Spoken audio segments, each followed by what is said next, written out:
এনে আছে কয় মন? আছে ওই যে আছে যে 13 মন, 13 মন আছে দিয়ে দেয়। একা কাটিতে কয় মন করে আনছে?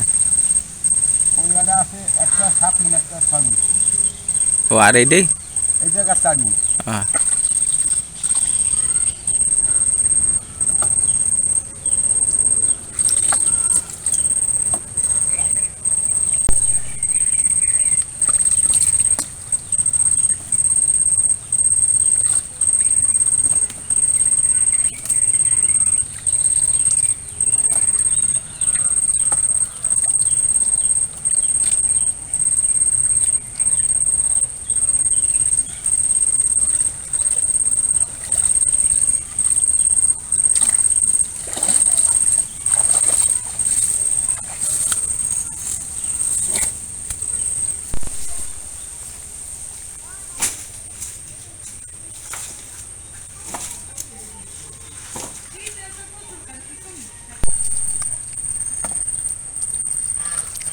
এ কি দাঁড়ের থেকে কাটি আনেন না ভিতরে যায়? দূর আছে।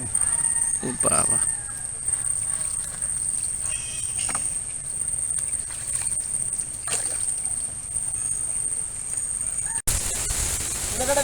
মাছ জেমে তোফাজল বাবু আর বলে নিয়ে গেছিল ওটাই দুজনে গাছ বলে নিয়ে যাবো। আমাদের ঘেরে কাজ চলতেছে, কারণ এখন বর্ষার মৌসুম, বিভিন্ন সবজি আর কি চাষ হবে।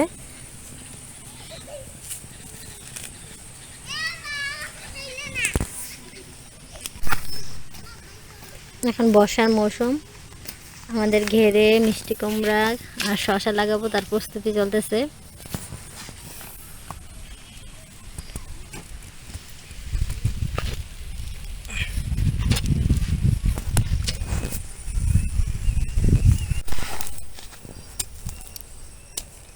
এরকম করে থান করে করে আর কি বীজগুলো লাগাবো। এখানে সারটা সব দিয়ে নিতে হবে, তারপরে কিছু ফাঁস দিয়ে মানে বিভিন্ন জৈব সার দিয়ে তারপরে কি লাগাইতে হবে, এতে ফলন আর কি ভালো হয়।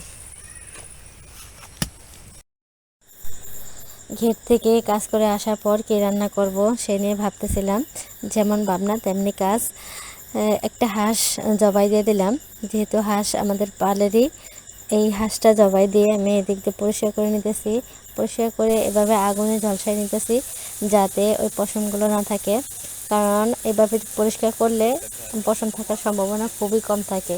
সব পরিষ্কার করে আমি তাড়াতাড়ি চুলায় বসিয়ে দিচ্ছি। এগুলো মশলা আগে থেকে ব্লেন্ডার করে রাখা ছিল, সেই মশলাগুলো দিয়ে আমি কষিয়ে নিচ্ছি। কষিয়ে মাংসটা দিয়ে দিচ্ছি, এদিকে রান্নাটা হচ্ছে। আর তার পাশে চুলাতে একটু ভাত দিয়ে দিছি, যেহেতু দুই চুলায় তাড়াতাড়ি রান্না হয়ে যায়। রান্না শেষ করে আরও বিকেলবেলা দেখা যাবে যে অনেক কাজ বাকি থাকে, সেগুলো করতে হবে। আর হাঁসের মাংস মাটির চুলায় রান্না করলে কিন্তু অনেক টেস্ট হয়। আপনাদের কার কার এই গ্রামের ভিডিওগুলো দেখতে ভালো লাগে তা অবশ্যই জানাবেন, এবং কি আমার চ্যানেলটাকে সাবস্ক্রাইব করবেন, যেহেতু আমার চ্যানেলটা নতুন। আপনাদের ভালোবাসা পেলে আমি সামনে এগিয়ে যাবো ইনশাল্লাহ। তাই আমার চ্যানেলটা সাবস্ক্রাইব করবেন এবং কি লাইক কমেন্ট করতে কিন্তু ভুলবেন না। সবাই ভালো থাকবেন এই প্রত্যাশায়। আল্লাহ হাফিজ।